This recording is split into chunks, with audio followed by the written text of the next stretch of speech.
Soy el Dr. Martin Samuels, jefe de neurología en el Brigham Women's Hospital en Boston, en la Harvard Medical School. Vamos a mostrar cómo se realiza una exploración neurológica en un individuo sano. Les daré alguna idea de cómo realizar la exploración neurológica con la colaboración de Alan, un voluntario que vino a ayudarnos el día de hoy. Gracias por venir. Soy el Dr. Samuels.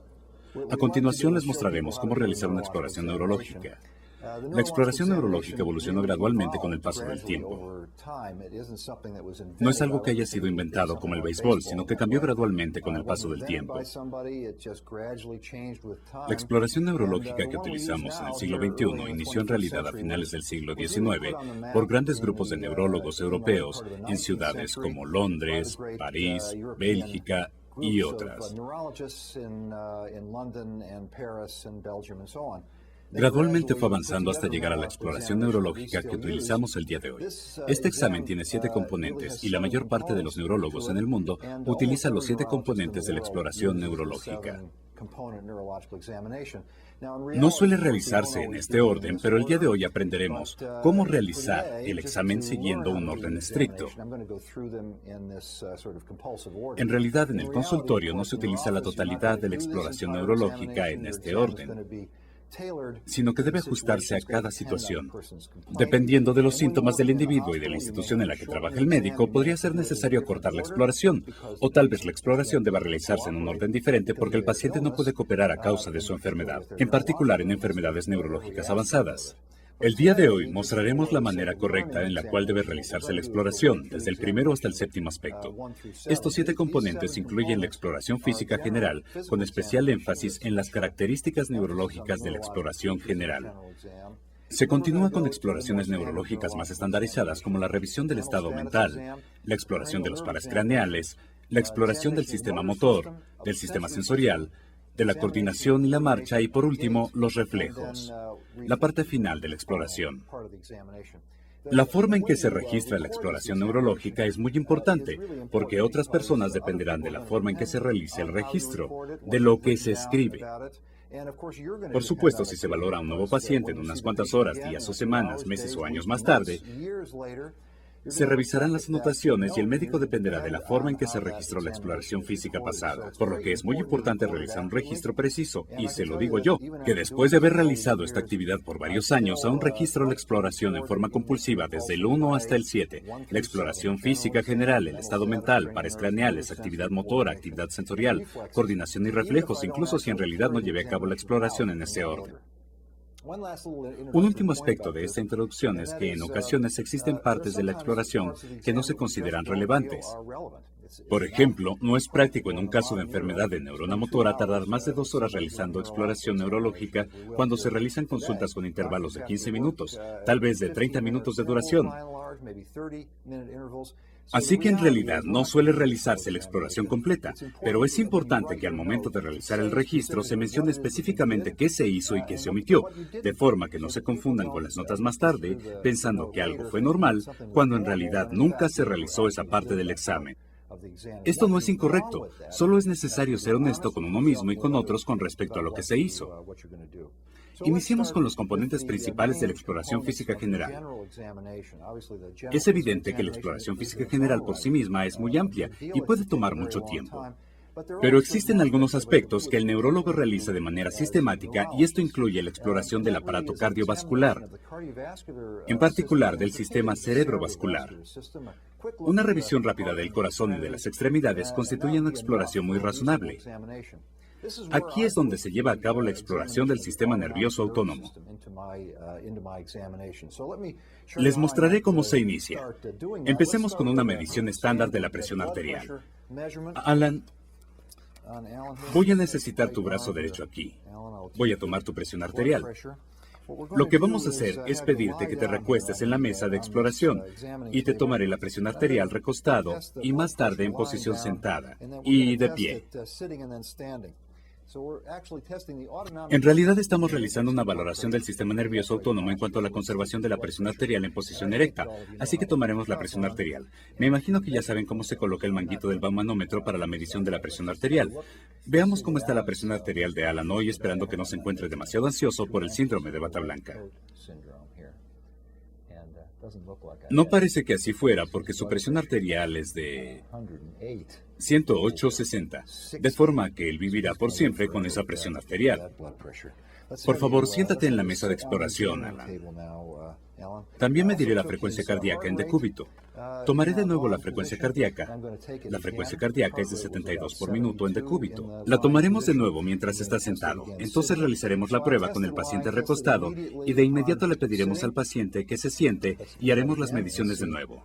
Así que mediremos su tensión arterial en posición sentada.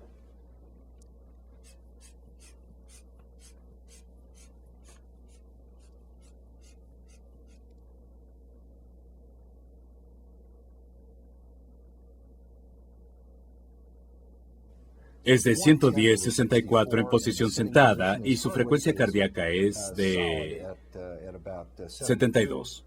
Ahora, por favor, permanece de pie al lado de la mesa de exploración, justo aquí. En realidad, lo que estamos haciendo es verificar que no presente síntomas. Por favor, Alan, avísame si tienes mareo mientras permaneces de pie. En realidad, yo debería dejar que permaneciera de pie por 5 minutos y repetir la medición de la presión arterial y la frecuencia cardíaca después de ese tiempo, porque algunos individuos no desarrollan síntomas ortostáticos por un rato. No haré eso el día de hoy, en primer lugar porque no tengo ningún motivo para pensar que existe un problema. Y en segundo lugar, porque no voy a hacer que esperen 5 minutos mientras pasa ese tiempo. Mediremos su presión arterial en posición de pie y tiene 106/64. De forma que su presión arterial fue la misma en decúbito, sentado y de pie. En este caso no voy a esperar el tiempo comentado con el paciente de pie. Si el paciente refiere mareo en posición erecta, deben hacer que el paciente se coloque en esa postura. Alan, por favor, siéntate. Muchas gracias. Esto debe hacerse si la persona menciona que tiene síntomas al subir escaleras o al ponerse de pie de manera súbita, y en tal caso, eso debe realizarse en el consultorio. En ocasiones le pido a los pacientes que hiperventilen en posición de cuclillas y después que se pongan de pie, con lo que se puede observar si se produce este tipo de mareo, con atención a modificaciones en la presión arterial o en la frecuencia cardíaca. Recuerde que cuando se eleva la frecuencia cardíaca y no disminuye la presión arterial, se conoce como síndrome cardíaco ortostático, que en general significa que existe un grado leve de inestabilidad autónoma que se intenta compensar con incremento de la frecuencia cardíaca. Esto puede ser causado por ansiedad y, como pueden observar, Alan no está ansioso, no se elevó su frecuencia cardíaca y su presión arterial no disminuyó al permanecer de pie. Ahora mencionaré una o dos cosas con respecto al aparato cardiovascular, solo para asegurar que está intacto. Se auscultan los ruidos cardíacos, recordando, por supuesto, colocar la mano sobre el área cardíaca y percibir el choque de punta, aquí, que es la ubicación normal. Levantaré un poco tu camiseta para auscultar tu corazón.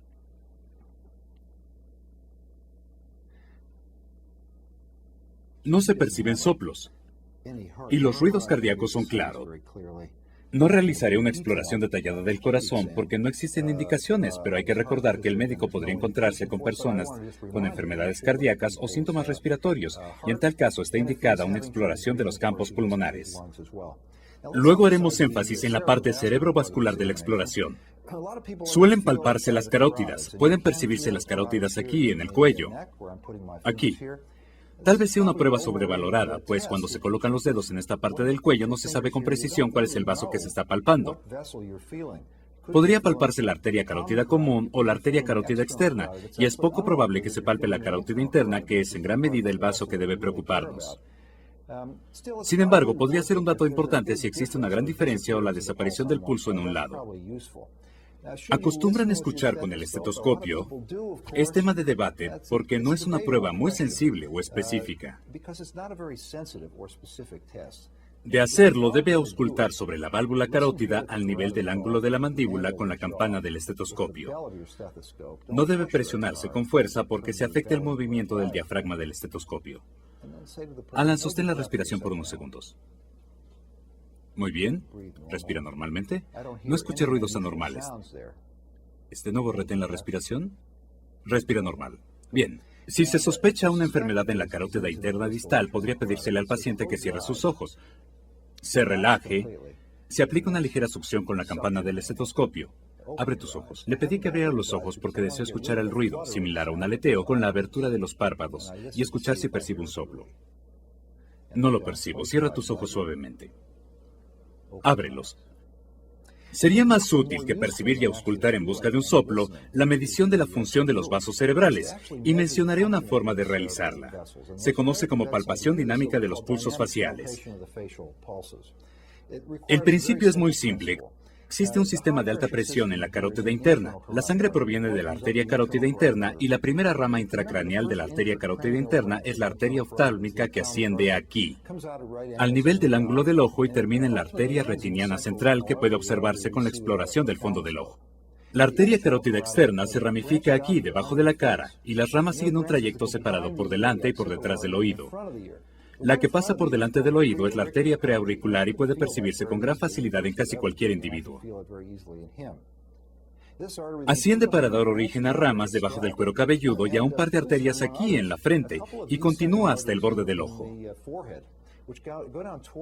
Una llega hasta la escotadura troclear y se conoce como arteria supratroclear, y la segunda se conoce como arteria angular. Pueden palparse las dos en este paciente. En un individuo sano con arteria carótida permeable, la sangre fluye a través de la arteria carótida interna que sale a través del agujero frontal, fuera del ojo, y cuando alcanza la órbita, se distribuye en forma centrífuga alejándose del ojo. Y puede palparse el pulso en la escotadura troclear, y se coloca el otro dedo aquí, donde se percibe el pulso, y se aplica presión sobre el pulso preauricular. Esto no debería alterar el pulso en la escotadura troclear, que corresponde a la sangre que proviene de la carótida interna, fluyendo de adentro hacia afuera. A esto se le conoce como palpación dinámica. Palpo ambos pulsos de manera simultánea, luego presiono sobre la arteria preauricular y no debe percibirse diferencia entre los pulsos de los vasos. Esto se considera normal. Por otra parte, si existe una estenosis grave de la arteria carótida interna que produzca alteraciones hemodinámicas, la sangre fluirá a través de la carótida externa, bajará por la cara, llegará al ojo y por lo tanto la presión en la arteria preauricular ocasionará la desaparición del pulso en la base de la nariz. Si la arteria angular, la supratroclear o ambas presentan anomalías, podría sospecharse estenosis grave de la carótida interna en algún sitio entre el origen de la carótida y el de la arteria oftálmica. La prueba no diferencia entre estenosis y oclusión vascular total, pero el médico puede decidir con la prueba que existe una lesión más significativa desde el punto de vista hemodinámico.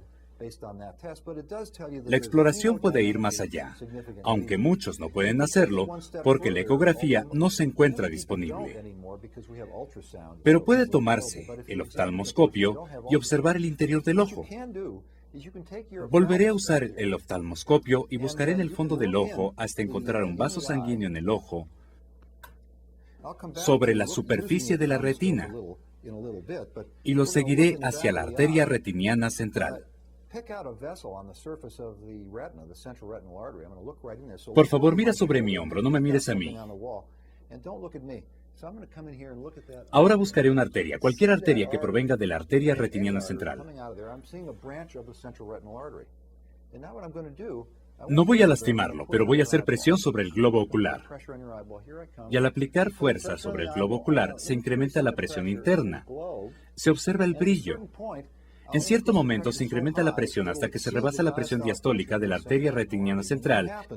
Observo un gran destello dirigiéndose hacia mí, hacia el oftalmoscopio, lo que significa que ha alcanzado la presión diastólica en la arteria retiniana. Con un poco de práctica se aprende cuánta presión se necesita en una persona sana para alcanzar la presión diastólica hasta observar un destello en la arteria. Es muy fácil de observar, solo se necesita práctica y aplicar gran presión. Puede ser necesario aplicar bastante fuerza para producir la obstrucción del vaso durante la diástole. En el caso de este paciente corresponde a casi 60 milímetros de mercurio. Es necesario aplicar una presión que ocasione la oclusión de la arteria en diástole y mantener la presión hasta que se alcance la presión sistólica. Mantener esa presión ocasionará la oclusión arterial completa, en cuyo caso el paciente podría mencionar que ve una mancha negra grande, pues hay pérdida transitoria de la visión. No es necesario llegar a eso, solo debe alcanzarse la presión diastólica si examino a un paciente que podría tener enfermedad carotídea. si percibo un soplo en el cuello, si hay inversión de los pulsos durante la palpación dinámica. Y en ese caso, si aplico presión ligera y hay colapso durante la diástole, se contará con 3 datos que sugieren enfermedad de la arteria carótida. No puede distinguirse una estenosis grave de una oclusión completa, pero tengo 3 datos que señalan un posible trastorno. En realidad, es posible medir la presión en la arteria retiniana central utilizando este pequeño objeto que se conoce como oftalmodinamómetro. Fue diseñado por el Dr. Bayard y de hecho se conoce como oftalmodinamómetro de Bayard.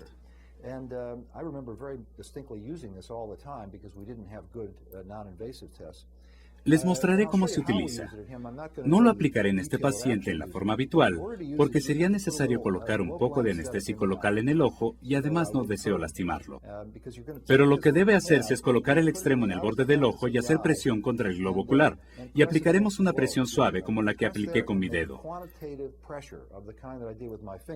En este caso no lo voy a hacer. En lugar de ello voy a colocar el extremo sobre el hueso y explorar con el oftalmoscopio y buscar el vaso sanguíneo.